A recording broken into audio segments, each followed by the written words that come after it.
Okay, the golden sayings of Epictetus. 77. That is a true athlete that trains himself to resist such outward impressions as these. Stay, wretched man, suffer not thyself to be carried away. Great is the combat, divine the task. You are fighting for a kingship, for liberty, for happiness, for tranquility. Remember God. Call upon him to aid thee, like a comrade that stands beside thee in the fight. 78. Who then is a Stoic in the sense that we call that a statue of Phidias, which is modeled after that master's art? Show me a man in this sense modeled after the doctrines that are ever upon his lips.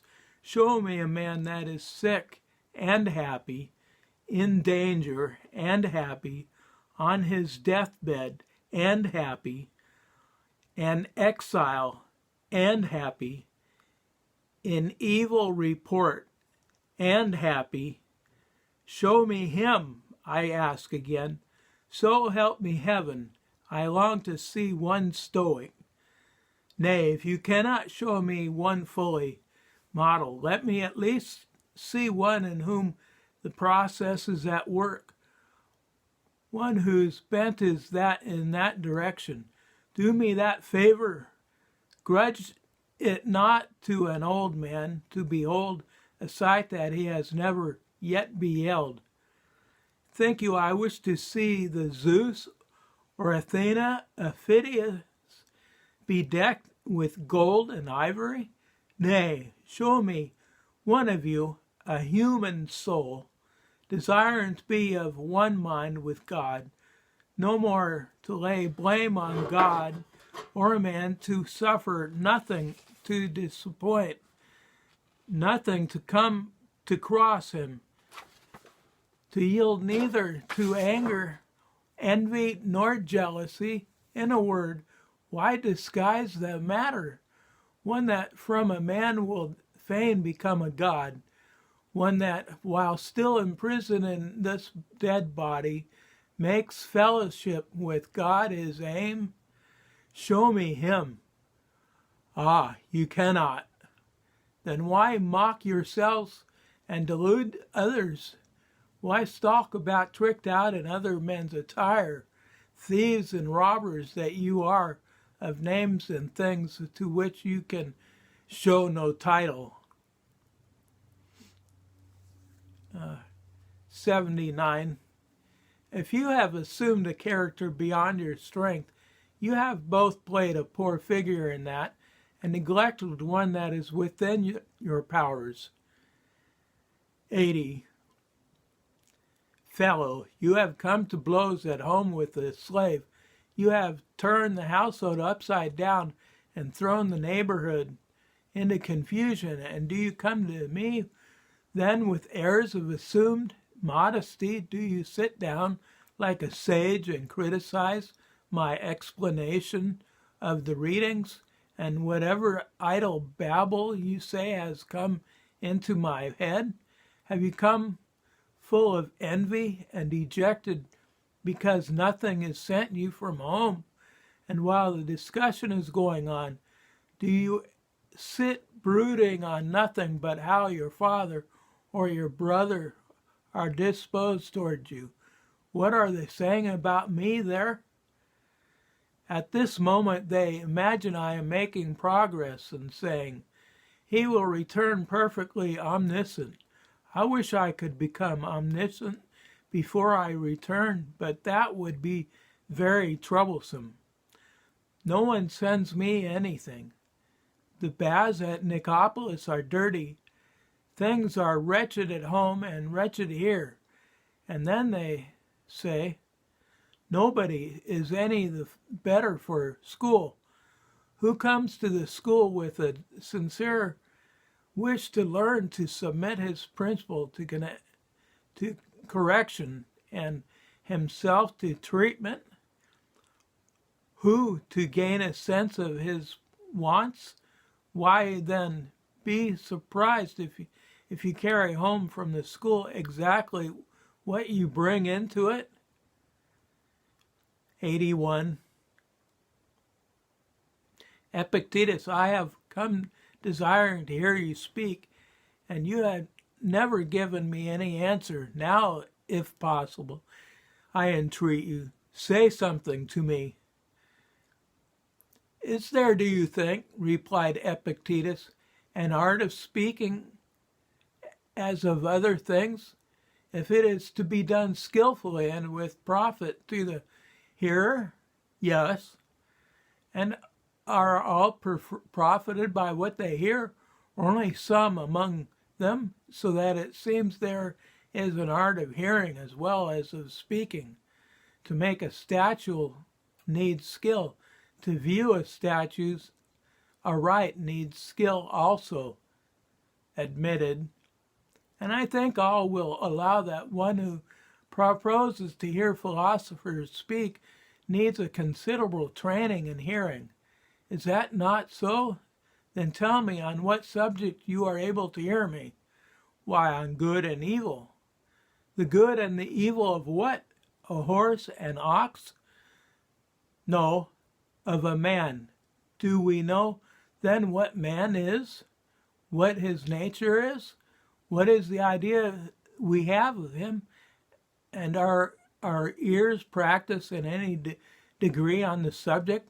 Nay, do you understand what nature is? Can you follow me in any degree when I say that I shall have to use demonstration? Do you understand what demonstration is? What true or false is?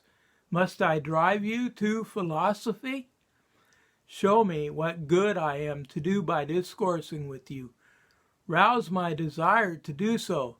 The sight of the pasture it loves stirs in a sheep the desire to feed. Show it a stone or a bit of bread, and it remains unmoved. Thus we also have certain natural desires, and one that moves us to speak when we find a listener that is worth his salt, one that himself stirs the spirit. But if he stirs by like a stone or tuft of grass, how can he rouse a man's desire? Then you will say nothing to me. To me?